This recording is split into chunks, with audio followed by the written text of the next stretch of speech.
हरिः ओं श्री गुरुभ्यो नमः। हरिः ओं शन्नो मित्रस्यं वरुणः शन्नो भवत्वर्यमा शन्न इन्द्रो बृहस्पतिः शन्नो विष्णुरुक्रमः नमो ब्रह्मणे नमस्ते वायो त्वमेव प्रत्यक्षं ब्रह्मासि त्वमेव प्रत्यक्षं ब्रह्म वदिष्यामि ऋतं वदिष्यामि तन्मामवतु तद्वक्तारमवतु अवतु माम् अवतु वक्तारम्। ॐ शान्ति शान्ति शान्तिः। ॐ सहना भवतु सहनौ भुनक्तु सह वीर्यं करवावहै तेजस्विनावधीतमस्तु मा विद्विषावहै। ॐ शान्ति शान्ति शान्तिः। ॐ सदाशिवसमारम्भां शङ्कराचार्यमध्यमाम् अस्मदाचार्यपर्यन्तां वन्दे गुरुपरम्पराम्। श्रुतिस्मृतिपुराणानाम् आलयं करुणालयं नमामि भगवत्पादं शङ्करं लोकशङ्करं शङ्करं शङ्कराचार्यं केशवं बादरायणं सूत्रभाष्यकृतौ वन्दे भगवन्तौ पुनः पुनः। ईश्वरो गुरुरात्मेति मूर्तिभेदविभागिने व्योमवद्व्याप्तदेहाय दक्षिणामूर्तये नमः।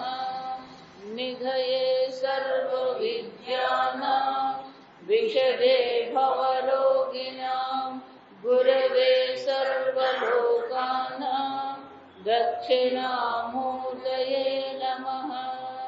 ॐ नमः प्रणवार्थाय शुद्धज्ञानैकमूर्तये निर्मलाय प्रशान्ताय दक्षिणामूर्तये नमः। आत्मबोधनो मंगलाचरण श्लोक। तपोभिः क्षीणपापानां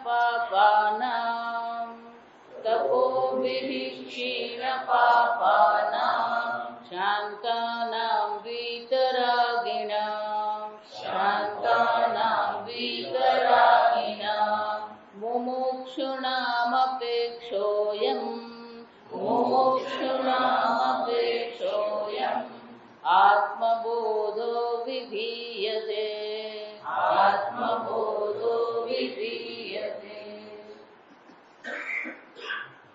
આત્મનઃ ભૂતમ આત્મભૂત। સામાન્ય રીતે આપણે પોતાને જાણતા હોઈએ, પણ આપણી જે ઓળખ છે અને શાસ્ત્રની જે ઓળખ છે બંને કેવી છે? અલગ છે। અલગ જ નહીં, વિરોધી છે કોઈ પણ પ્રકારે। જો સમજવાનું, આપણે આગળ ભણીશું એટલે ખબર પડશે।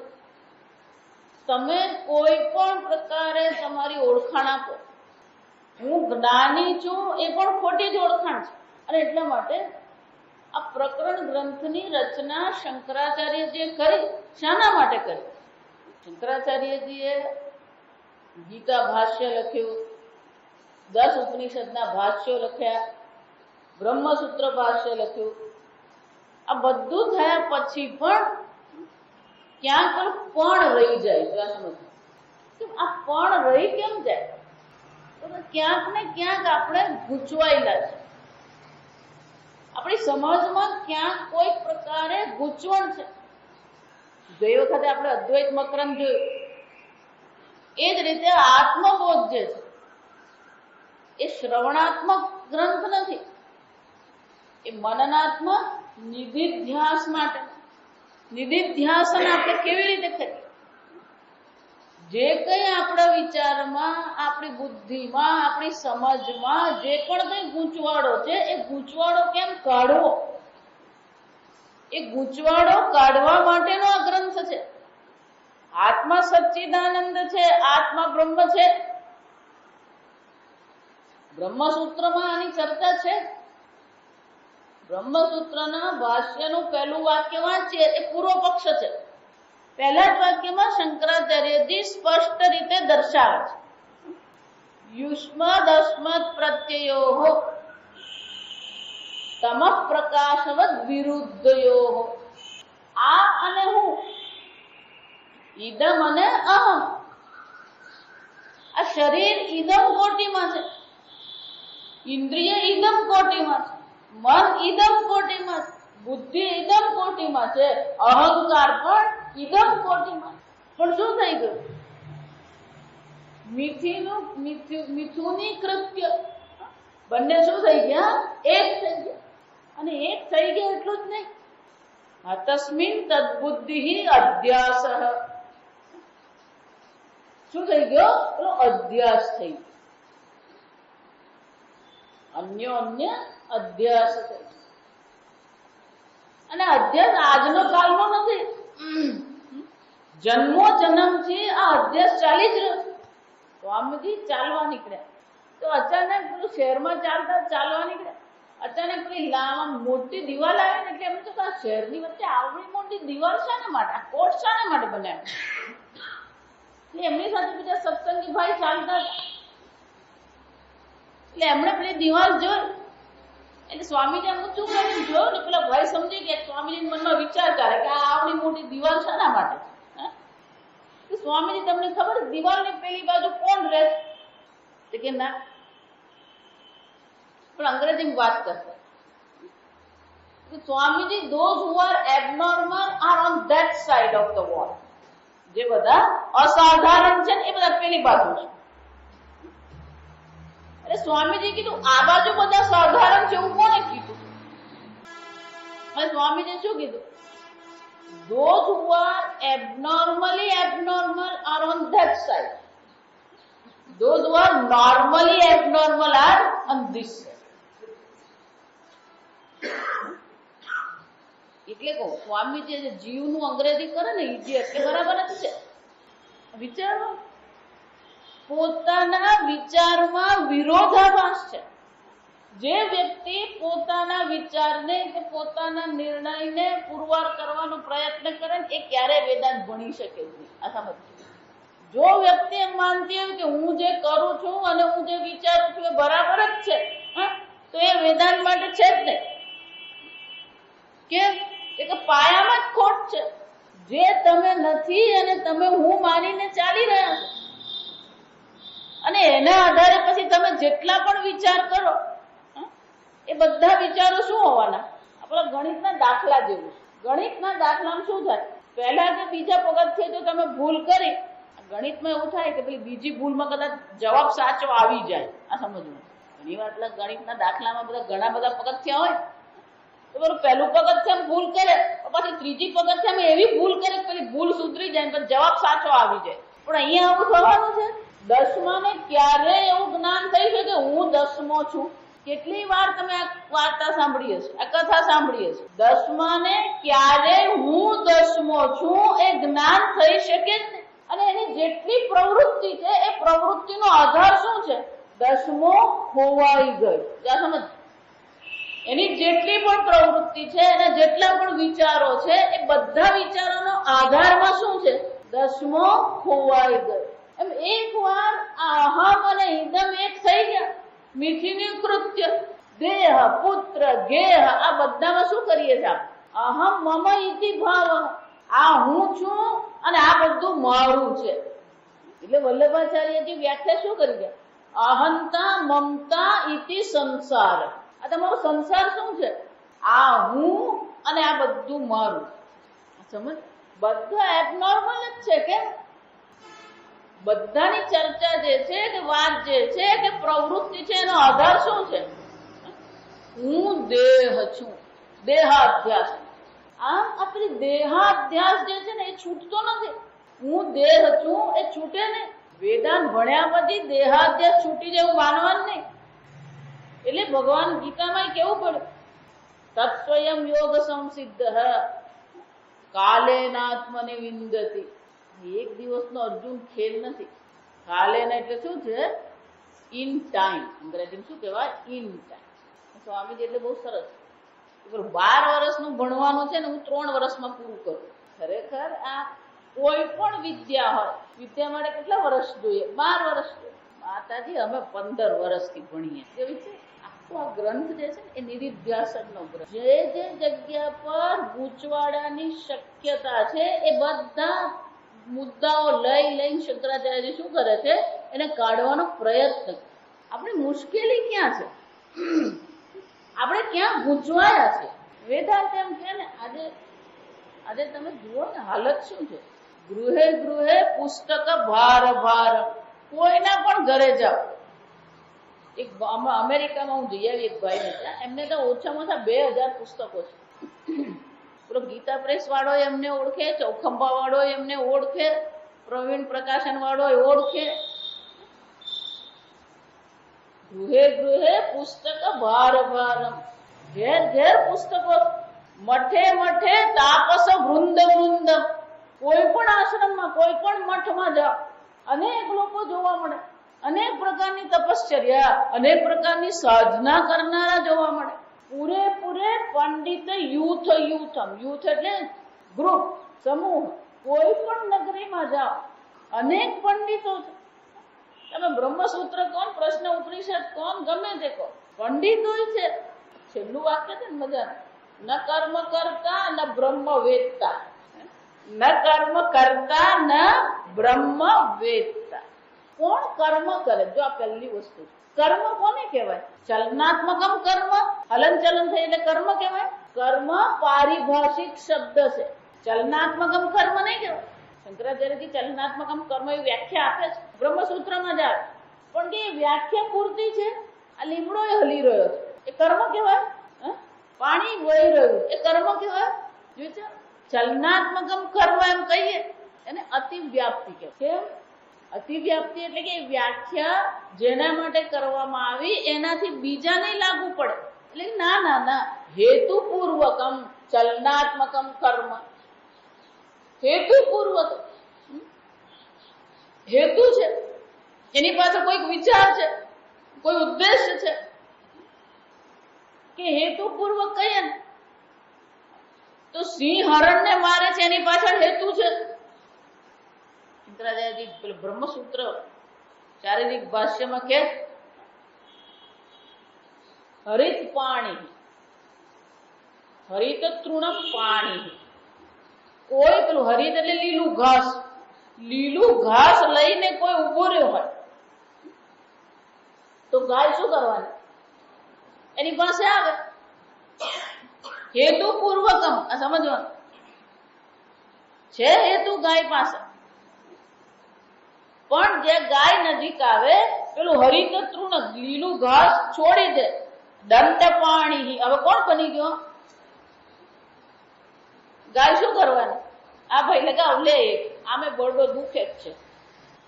હરિત તૃણ પાણી પ્રવૃત્તિ. પેલું લીલું ઘાસ જોયું તો પ્રવૃત્તિ છે.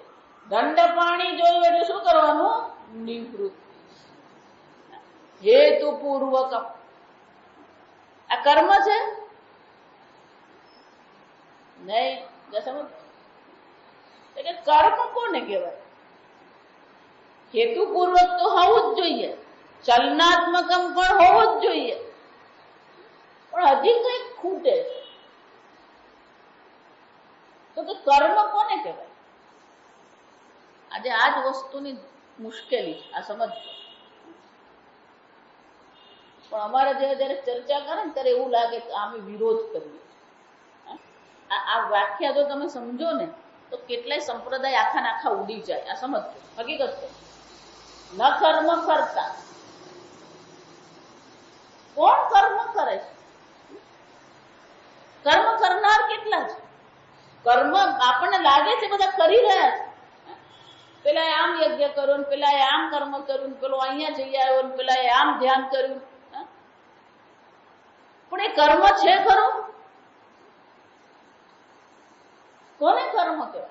અદૃષ્ટ જનકમ કર્મ. આ સમજવાનું. અદૃષ્ટ જનકમ કર્મ. અદૃષ્ટ એટલે કે પાપ અને પુણ્ય.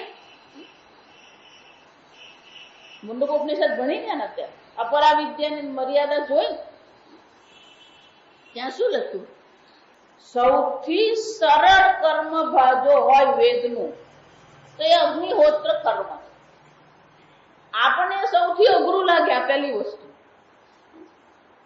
અને ત્યાં શું લખ્યું? અદક્ષિણમ આદર્શ પૂર્ણમાસમ લખ્યું. જેમાં નથી દક્ષિણા, નથી જેમાં દર્શ પૂર્ણમાસની આહુતિ.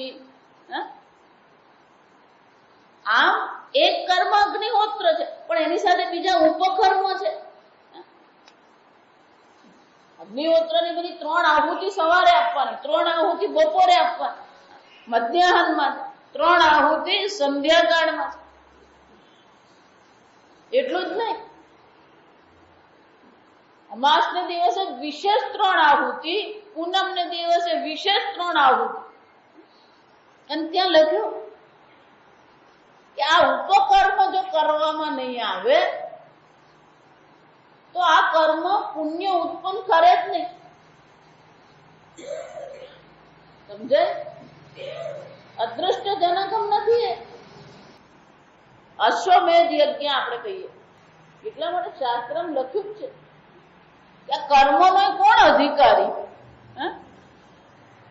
આ કર્મનો અધિકારી કોણ છે? અર્થી સમર્થી. અર્થી એટલે એની પાસે સંપત્તિ હોવી જોઈએ. આપણે ભાગવતમાં જોઈ ગયા, અર્થન નતુ ભોગાય. આ ધન ભોગ માટે નથી, ધર્માય. શાના માટે છે? ધર્મ કરવા માટે. અર્થી સમર્થી. સમર્થ હોવો જોઈએ કર્મ કરવા માટે. અશ્વમેધ યજ્ઞ કરવો હોય તો એની સાથેના બીજા ઉપકર્મ કરવા પડે. આજે આપણે પેલો સત્યનારાયણની કથા, શ્રાવણ મહિનો આવે, અધિક માસ આવે એટલે આપણે સત્યનારાયણની કથા કરાવીએ. એટલે એક સત્યનારાયણની 3 કલાકની કથા કરવાની, એમાં પેલા બહેનોનો તો ટેન્શન થઈ જતો. વિચાર, એક પૌરાણિક સત્યનારાયણની કથા કરવામાં આપણને શું થાય? એના બાપા ₹1.25 મૂકતો ને એ ₹11 મૂકે. આ સમજવું. લગ્નમાં આપણે શું કરીએ? બ્યુટી પાર્લર વાળાને 15,000 આપે, કેમેરા વાળાને 25,000 આપે, અને પેલો અગ્નિ કર્મ કરાવે, સપ્તપદી કરાવે, એને 101 અદક્ષિણ મને કહે. ગીતામાં ભગવાન કીધું દક્ષિણા વગરનો જો યજ્ઞ હોય તો પછી શું થઈ જાય? એ કર્મ છે. ભાગવતમાં શૌનકજી 100 વર્ષનો યજ્ઞ કર્મ કરે છે, પણ ભાગવત બેસાડે શાના માટે? યજ્ઞની પૂર્તિ માટે. આ સમજ કે કોઈ પણ કર્મ હું પૂર્ણતઃ યોગ્ય જ કરું છું, એમાં કોઈ પાપ નથી એવું કહી શકાય જ નહીં. દરેક કર્મમાં પાપ અને પુણ્ય રહેલું જ છે. ક્યાંક ને ક્યાંક થોડીક તો હિંસા થવાની છે, ક્યાંક ને ક્યાંક થોડી નાની મોટી ભૂલ થવાની છે. અને જે ભૂલ થઈ, હિંસા થઈ, તો યજ્ઞ કર્મની પૂર્તિ થાય નહીં ને યજ્ઞ કર્મની પૂર્તિ થાય નહીં તો પુણ્ય ઉત્પન્ન થાય નહીં. આ સમજ. ન કર્મ કરતા. વિચારો આ વાક્ય. પુણ્ય ઉત્પન્ન થયું કે નહીં? અદ્રષ્ટ જનક. ક્યારે પુણ્ય ઉત્પન્ન? કર્મ કરીએ પણ એ શાસ્ત્રોક્ત હોય. તસ્માત શાસ્ત્રમ તે પ્રમાણમ કાર્ય અકાર્ય વ્યવસ્થિત. તસ્માત શાસ્ત્ર વિધાનોક્ત. શાસ્ત્રના વિધાન પ્રમાણે કર્મ કરીએ. આજે શાસ્ત્રનું વિધાન જ નથી રહ્યું. અને આજે કોણ પંડિત કહેવાય? જે શાસ્ત્ર વિધાનથી બીજા પ્રકારથી કરાવે ને તો એ પંડિત કહેવાય. ના ભલે શાસ્ત્રમાં લખ્યું તો વાંધો નહીં, એ તો આમ કરી શકાય, હું કહું ને. એટલે કોણ પ્રમાણ થઈ ગયું? વ્યક્તિ પ્રમાણ થઈ ગઈ. આ સમજો, શાસ્ત્ર પ્રમાણ નહીં રહ્યું. પણ શાસ્ત્ર કેવું છે? અપૌરુષેય છે. શાસ્ત્ર કેવું કહેવાય? અપૌરુષેય છે. કોઈ પુરુષ બુદ્ધિથી ઉત્પન્ન થયું નથી. અદૃષ્ટ જનકમ કર્મ. એ કર્મ કરીએ અને એ કર્મ પણ કેવી રીતે કરીએ? સકામ ભાવથી કરીએ તો પછી શું થવાનું? તેતન ભુક્ત્વા સ્વર્ગલોકમ વિશાલમ ક્ષીણે પુણ્ય મર્ત્યલોકમ વિશંતિ. પછી ગોવિંદમાં જોઈ ગયા, પુનરપી જનનમ પુનરપી મરણમ પુનરપી જનની જઠરે શયન. મુંડક ઉપનિષદમાં અપરા વિદ્યાની ચર્ચા કેમ કરી? કે એના પ્રત્યે વૈરાગ્ય આવે. પણ અપરા વિદ્યા છે. વિચારીશું, કર્મ હોય કે અપરા વિદ્યા હોય, એ મનુષ્ય જીવનનું જે લક્ષ્ય છે, જેને મોક્ષ કહેવામાં આવે, એ મોક્ષની સિદ્ધિમાં કામ લાગે એમ છે ખરું? કર્મ સ્વયં અનિત્ય છે. કર્મ કિમ પરમ કર્મ તજ્જડમ. જડ છે. જડ મને મોક્ષ આપી શકે ને? અનિત્ય છે. એ મોક્ષ ધારો કે પણ આપે તો મોક્ષ કેવો હોય? અનિત્ય હોય. આપણી હાલત આ જ છે. આ સમજવા. પેલો સ્વર્ગમાં ગયો, કેટલો વખત સ્વર્ગમાં રહેવાનું? આ સ્વર્ગમાં જવું છે ને, આગળ મેં કીધું કે પેલો જેલમાં હોય, આજીવન કેદ થઈ હોય. પછી ઘરમાં કોઈ છોકરીના લગ્ન નીકળે ને એટલે 15 દિવસ શું કરે? પેરોલ પર જાય. એમ પેલો સ્વર્ગ લોકમ, પેલો સ્વર્ગમાં ગયો. સ્વર્ગમાં જવું પેરોલ પર છૂટવા જેવું જ છે. કેમ? ક્ષીણે પુણ્ય મર્ત્યલોક. પાછો ત્યાં. અને અપરા વિદ્યા જે છે એ ઉપયોગી છે. અપરા વિદ્યા કોને કહેવામાં આવે? સમજ. દરેક વસ્તુની વ્યાખ્યા આપણા મગજમાં સ્પષ્ટ હોવી. અપરા વિદ્યા કોને કહેવાય? આપણી પાસે જેટલી વિદ્યા છે ને બધી અપરા વિદ્યા જ છે. ઋગ્વેદ, યજુર્વેદ, સામવેદ, અથર્વવેદ, શિક્ષા, કલ્પ, છંદ, નિરુક્ત, જ્યોતિષમ, વ્યાકરણ. આજે જે પંડિતો છે, પંડિતો ક્યાં ફરી રહ્યા છે? અપરા વિદ્યામાં જ છે. યયા તદક્ષરમ અધિગમ્યતે સા પરા. શ્રુતિમાં તો સ્વયં જ કે જ્યાં એ અક્ષર પરમાત્માનું જ્ઞાન થાય એ પરાવિદ્યા. શંકરાચાર્યજી ત્યાં શું કહે કે ઉપનિષદ પણ અપરાવિદ્યા. કેમ? અક્ષર રાશિ જે છે શું છે? અપરાવિદ્યા. આ અક્ષર રાશિ છે, અપરાવિદ્યા. અપરાવિદ્યા જ છે. શાસ્ત્ર શ્રવણ એ પરાવિદ્યા. પણ શ્રવણ એ પાછો પારિભાષિક શબ્દ. ષડલિંગ તાત્પર્ય નિર્ણય શ્રવણ. બધા પ્રકારથી વિચાર કર્યા પછી નિર્ણય પર આવીએ એને શ્રવણ કહેવાય. એટલે આગળ મેં કીધું કે તમે જો વિચારતા હોય કે હું જે વિચારું એ સાચું છે તો પછી શ્રવણ થતું જ નથી. સામાન્ય રીતે વેદાંતનું શ્રવણ કરવા વાળા હોય ને એ શ્રવણે કરે અને પાછળ કોમેન્ટ્રી ચાલતી હોય, આ માતાજીએ બહુ સારું કીધું. આ પેલા સ્વામીજી હતા ને એનું બહુ મજા નહીં આવે. તું કોણ બોલવા વાળો? ગીતાના 5 શ્લોક તો યાદ રહેતા નથી એને, અને એ શું માને? એટલે સ્વામીજી બહુ સરસ છે. પહેલા પેલો ગુરુ નક્કી કરે કોણ શિષ્ય. આજે શિષ્ય નક્કી કરે ગુરુ કોણ. અમેરિકામાં મને પૂછ્યું જ્ઞાની છે એમ કેમ ખબર પડે? શંકરાચાર્યજી બહુ સરસ કહી દીધું 14મા અધ્યાય. અર્જુને પૂછ્યું આ ગુણાતીત કોણ છે? સ્વસંવેદ્ય. શંકરાચાર્ય શું કીધું? બધાને આ તું જ્ઞાની છે કે નહીં એ તને ખબર પડે, પણ બીજો જ્ઞાની છે કે નહીં એ તને ખબર પડવાની જ નથી. ગુરુજીએ પૂછવું પડે. ભગવાને અર્જુનને પૂછ્યું શું? અર્જુને બે પ્રશ્ન પૂછ્યા. પહેલો પ્રશ્ન એમ પૂછ્યું કે સાંભળ્યું કે નહીં? કેમ? કે પેલો યુદ્ધ ભૂમિમાં ઉભો હતો, આમે ગૂંચવાઈ ગયેલો મગજથી. આપણી ભાષામાં અટવાયેલો કહેવાય. બુદ્ધિથી આમે અટવાઈ ગયો છે. અને બીજું એને યુદ્ધ કરવું નતું, અને ભગવાન એમ કહેતા તું યુદ્ધ કર. એટલે ભગવાનના મનમાં શંકા હતી કે આ મને સાંભળે છે કે નથી સાંભળતો. એટલે ભગવાન પૂછ્યું કે સાંભળ્યું કે નહીં? અને બીજો પ્રશ્ન શું કર્યો? આ સાંભળ્યું હોય તો સમજો કે નહીં? કેનોપનિષદમાં ગુરુજીએ પૂછવું પડે. સમજાઈ ગયું? આપણા જેવો એક ઉત્સાહી હોય ને, હા બરાબર હું બ્રહ્મને જાણું છું, પેલો બાજુ બીજો બેઠેલો જે એમ કે હું બ્રહ્મને જાણું છું એ જાણતો નથી. અવિજ્ઞાતમ વિજાનતા, અવિજ્ઞાતમ વિજાનતા, વિજ્ઞાતમ અવિજાનતા. આમ વેદાંતમાં આવ્યા પછી આપણી બુદ્ધિ ક્યાં ફરતી હોય? અપરાવિદ્યામાં જ હોય.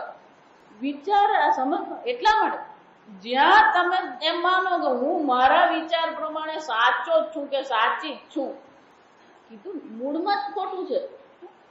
જેટલા તર્ક હોય કે જેટલા વિચાર હોય એ બધા પેલા મૂળમાં તો પેલો દેહાધ્યાસ બેઠેલો છે. જેટલી ચર્ચા છે એ દેહાત્મ બુદ્ધિથી જ શરૂ થાય.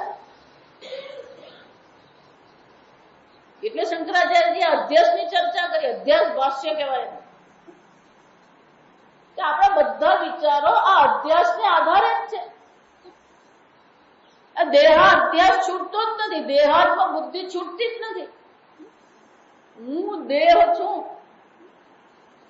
પછી હું સ્ત્રી છું અને હું પુરુષ છું. હું ગુજરાતી અને તું મરાઠી. અહીંયા હોય ને બોલો ગુજરાતી મરાઠી કરે, આ પંજાબી છે. પેલો અમેરિકા જાય ને, અહીંયા પેલો ટ્રેનમાં જતો હોય, ઋષિકેશ ટ્રેનમાં ચાલ્યો, બાજુ કોઈ પંજાબી જો બેઠો હોય ને તો આપણને શું લાગે? આ ક્યાં બાજુમાં આવી ગયો? ખાલી 20 જ કલાક કાઢવાના, એમાંના 8 કલાક તો ઊંઘમાં જ કાઢવાના. તોય પેલો પંજાબી આપણને શું લાગતો?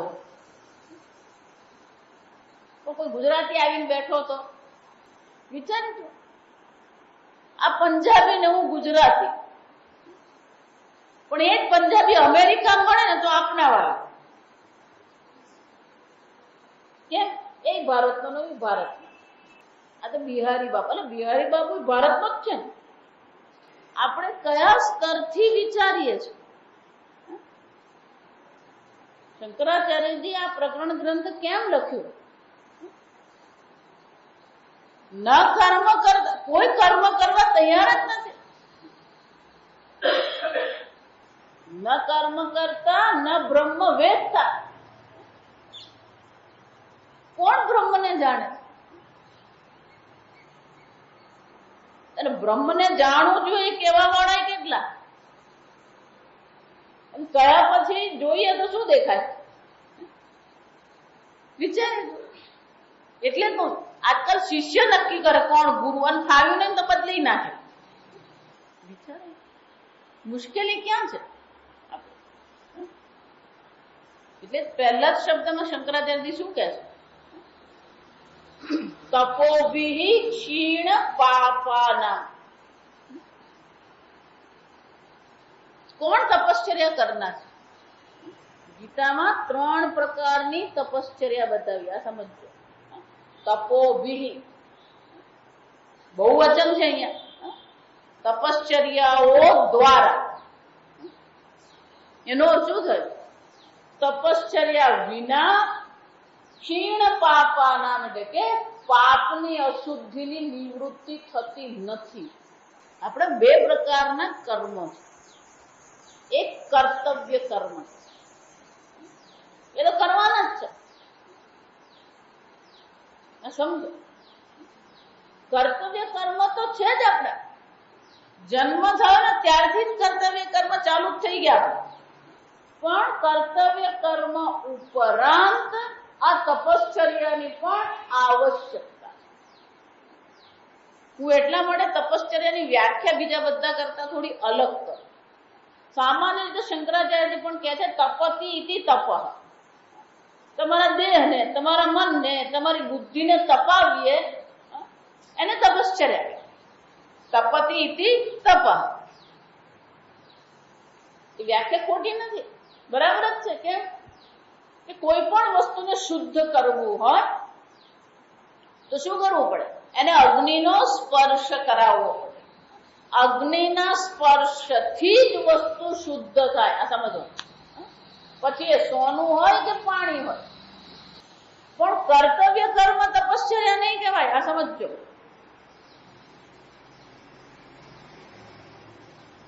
ત્રીજો અધ્યાય જુઓ તો ભગવાન આ કર્તવ્યની ચર્ચા કરે.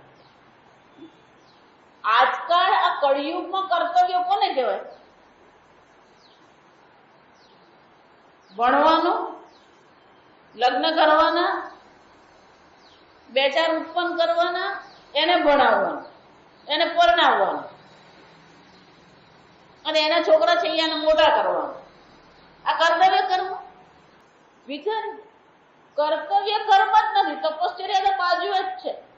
તમે જે કરો છો એ તો કરવાનું જ છે. એ તો કર્તવ્ય કર્મ છે જ. માતૃદેવો ભવ, પિતૃદેવો ભવ, આ બધું જ છે. પણ શાસ્ત્રોક્ત રીતે કર્તવ્ય કર્મ જોઈએ ને તો આ પરાવિદ્યાની જે ચર્ચા છે ને એ આપણે કરી શકતા નથી. કોણ ત્રિકાળ સંધ્યા કરવાનું? કોણ રોજ? એટલે ભગવાને શું કીધું? યજ્ઞ દાન તપઃ કર્મ પાવનાની મનીષિણ. અર્જુન, ત્રણ જ કર્મ છે એ તારા બુદ્ધિને શુદ્ધ કરી શકે. ગીતા પ્રમાણે યજ્ઞ, દાન અને તપ. આવકના 10% દાન કરી જ દેવાનું. તપ, તપશ્ચર્યા. આજકાલ તો પેલા બે છોકરાને મોટા કરે ને એ જ એ લોકો તો તપશ્ચર્યા લાગે. એટલે બે પરથી એક પર આવી ગયા. એટલે ગુરુ નાનક ત્યારે કહેતા હતા કે 4 છોકરાઓ ઉત્પન્ન કરો.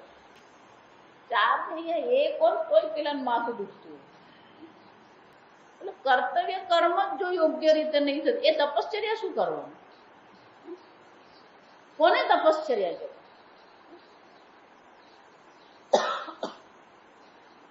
એટલે હું તપશ્ચર્યાની વ્યાખ્યા શું કરું? જે કર્મ, જે ભોગ કરવાથી પાપ લાગતું નથી. જો આ સમજવું બરાબર. અદૃષ્ટ જ આવીને ગુરુ જાય. અદૃષ્ટ એટલે પાપ પુણ્ય. 2 વાર ભોજન કરવામાં પાપ નથી. 2 વાર અન્ન ખાવામાં પાપ નથી.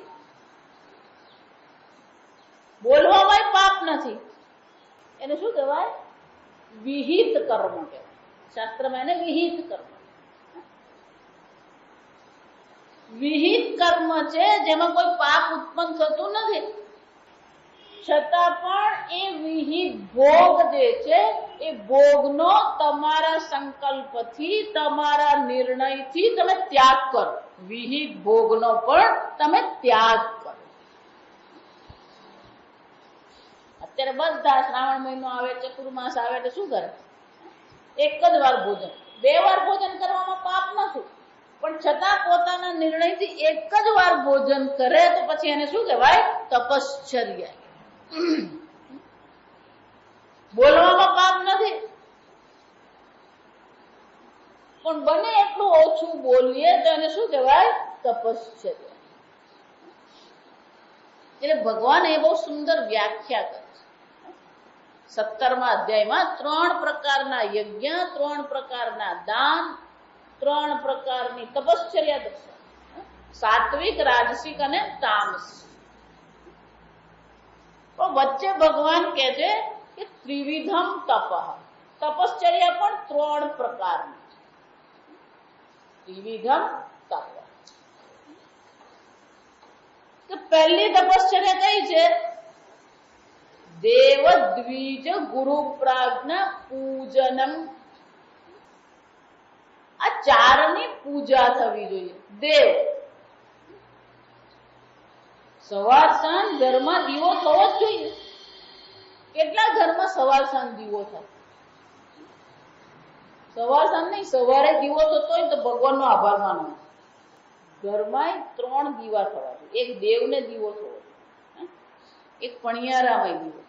આ તો પણિયારું કોને કહેવાય ને એ લોકોને ખબર નથી. મારા બા છે ને,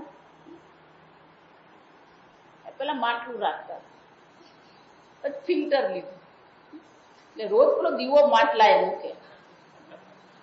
પણિયાર માટલું કાઢીને ફિલ્ટર કરી દીધું. મને કે હું દીવો ક્યાં મૂકું? વરુણ દેવતા.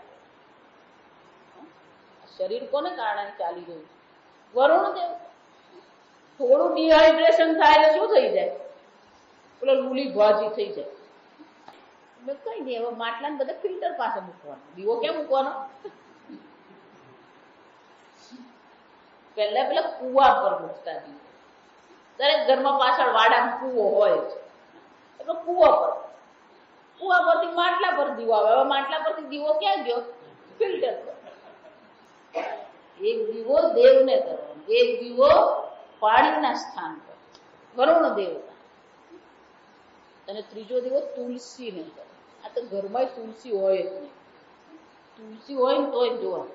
તુલસી માતા છે. તુલસી માતાની વિશેષતા એ બધાના ઘરમાં ઉગે નહીં. આ સમજ. કેટલાકને ઘરમાં એવું થાય કે દર વર્ષે પેલી તુલસી બદલવી જ પડે, ઊંડું ખાલી જ થઈ ગયું. ઘરમાં ક્યાંક અશુદ્ધિ હોય તો તુલસી ઉગે નહીં. દેવ દ્વિજ બ્રાહ્મણ. આ તો બ્રાહ્મણ હોદવાને કરે. તેમાં ભગવાને બ્રાહ્મણની ચર્ચા કરી છે. સત્વ પ્રધાન, જે યજ્ઞ કરે, તપશ્ચર્યા કરે, દાન કરે, સ્વાધ્યાય કરે, આ બ્રાહ્મણ છે. ગુરુ દ્વિજ, ગુરુ પ્રાજ્ઞ, શાસ્ત્રના વિદ્વાન. દેવ દ્વિજ ગુરુ પ્રાજ્ઞ પૂજનમ. શૌચમ. શૌચ જરૂર. શૌચમ એટલે શું છે? શુદ્ધિ. 2 પ્રકારની શંકરાચાર્ય કહે છે, આંતરિક, બાહ્ય. શુદ્ધિ. તમારું ઘર ગમે એવું હોય, જૂનું હોય કે નવું હોય, પણ બાહ્ય શુદ્ધિ હોવી એવી આંતરિક શુદ્ધિ હોય. આંતરિક અશુદ્ધિ કઈ છે? કામ, ક્રોધ, લોભ, મોહ, મદ, માત્સર્ય, અવિવેક, મોહ. અંતઃકરણ શુદ્ધિ હોય. શૌચ. આર્જવ. આર્જવ એટલે સરળતા. આજ પેલો બોલતો શું હોય અને એનો મનનો ભાવ શું હોય? સરળતા. એટલે હંમેશા બધાને જુઠ્ઠું બોલવાનું છે. સરળતા રાખ. ક્યાંય કોઈ કપટ નહીં. આ પ્રશ્નોપનિષદમાં છે કે આ બ્રહ્મ જ્ઞાન કોને થાય? જે માયાવી નથી, જે કપટી નથી, જે વંચના કરનાર નથી, છલ કરનાર નથી. આવું નેગેટિવ બતાવે, નકારાત્મક બતાવે કે આવા ગુણ નહીં હોય ને તો આ બ્રહ્મ જ્ઞાન થાય. આર્જ. દેવ દ્વિજ ગુરુ પ્રાજ્ઞ પૂજનમ શૌચમાર્જવ બ્રહ્મચર્યમ અહિંસા ચ શારીરમ તપ ઉચ્યતે. બ્રહ્મચર્ય. બ્રહ્મચર્ય એટલે કે ઓછામાં ઓછો ભોગ. 3 થી ચાલતું હોય ને તો 2 ખાવ. 3 નહીં ખાવા. 3 થી ચાલતું હોય તો કેટલું ખાવાનું? આપણ 3 થી ચાલતું હોય તો 5 ખાઈ ગયા આપણે. આ એક વાત હું આગ્રહ કરીને બધાને કહું છું, બધી જ જગ્યાએ. દરેક ભોગમાં હિંસા રહેલી. જેટલો ભોગ વધારે એટલી શું થવાની? હિંસા. અને હિંસા વધારે તો અશુદ્ધિ પણ શું થવાની?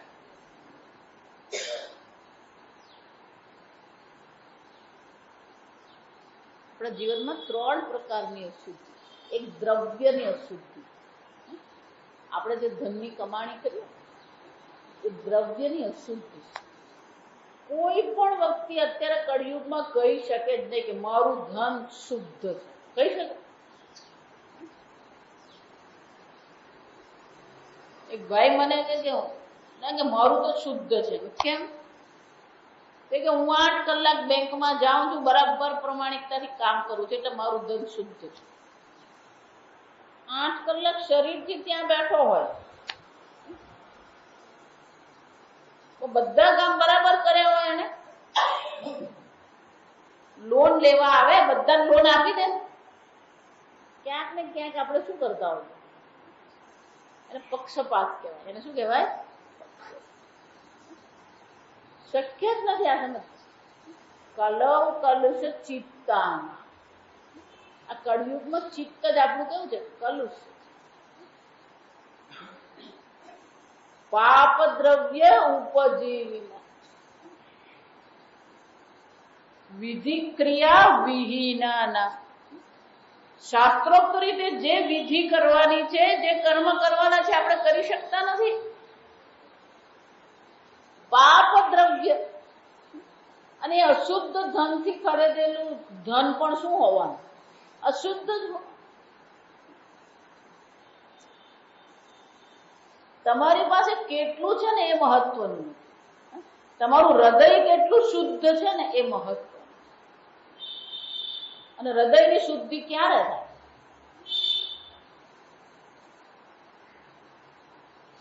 વિચાર.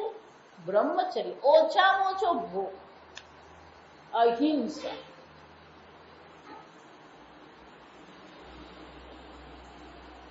અહિંસા એટલે શું? કોઈની પણ શારીરિક રીતે, વાચિક રીતે કે માનસિક રીતે આપણે હિંસા નહીં કરી. કળિયુગમાં વાણીની હિંસા વધારે છે. કળિયુગમાં વાણી તો સામેવાળાને એવો ખખડાવી નાખે, પણ એને તારું જીવન તો તું જો. એટલે ભગવાન શું કહે?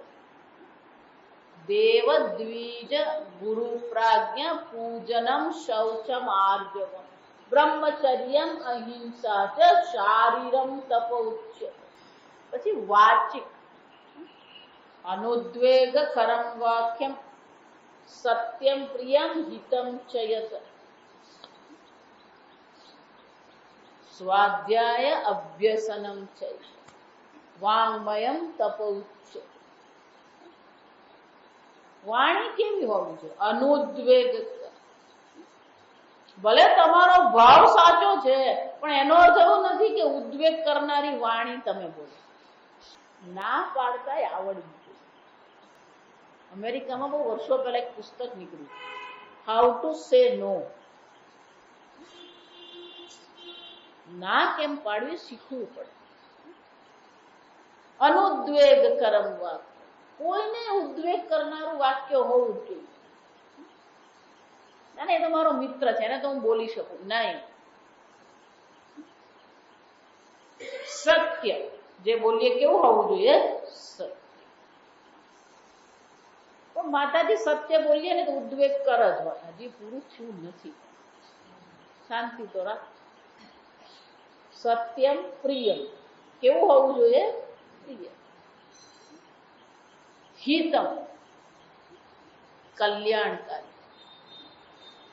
સત્ય બોલવાનું. સત્યમ વદ પ્રિયમ વદ. સત્યમ અપી અપ્રિયમ મા વદ. સત્ય બોલવું જોઈએ, પણ કેવું હોવું જોઈએ? પ્રિય.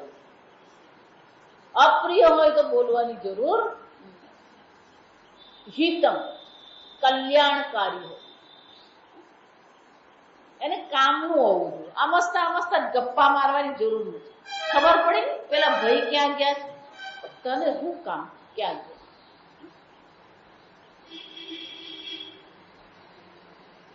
એનો અર્થ શું છે? આપણી 75% વાણી શું થઈ જાય? બંધ જ થઈ જાય, બોલવાનું જ બંધ થઈ જાય. ઉદ્વેગકારી નહીં હોવું જોઈએ, પ્રિય હોવું જોઈએ, હિતકારી હોવું જોઈએ. એટલે 25% કાઢી નાખીએ ને બોલવાનું રહ્યું કેટલું? અનુદ્વેગકરમ વાક્યમ સત્યમ પ્રિયમ હિતમ ચેત સ્વાધ્યાય અભ્યસન વાંગમયમ. જ્યાં સમજો, સ્વાધ્યાય એટલે કે પોતે શાસ્ત્ર અધ્યયન કરે, રોજ શાસ્ત્રનો પાઠ કરે, રોજ રુદ્રીનો પાઠ કરીએ, વિષ્ણુ સહસ્રનામનો પાઠ કરીએ, રોજ તૈત્રીય ઉપનિષદનો કંઈક પાઠ કરીએ, વાણીની શુદ્ધિ થાય. અભ્યાસનમ, અભ્યાસ કરીએ. ફક્ત પાઠ જ કરવાનો નહીં, પાઠ કર્યા પછી એના અર્થને પણ સમજવાનો પ્રયત્ન આપણે કરીએ. લોકો બોલો પાઠ કરે, શિવમંગલનો પાઠ કરે, વિષ્ણુ સહસ્રનામનો પાઠ કરે, પણ એને સમજવાનો પણ પ્રયત્ન. એટલે ભગવાન શું કહે છે? આ વાંગમય તપ. આમ બે તપશ્ચર્યા આપણે જોઈએ, એક શારીરમ તપ અને બીજું વાંગમયમ તપ. આ પ્રકારની તપશ્ચર્યા પૂર્વકનું આપણું જીવન હોય તો આપણા અંતઃકરણની શુદ્ધિ થઈ શકે. આગળ આપણે આવતું. ઓમ અસતો મા સદ્ગમય તમસો મા જ્યોતિર્ગમય મૃત્યોર્મા અમૃતંગમય. ઓમ પૂર્ણમદ પૂર્ણમિદં પૂર્ણાત પૂર્ણમુદચ્યતે પૂર્ણસ્ય પૂર્ણમાદાય પૂર્ણમેવાવશિષ્યતે.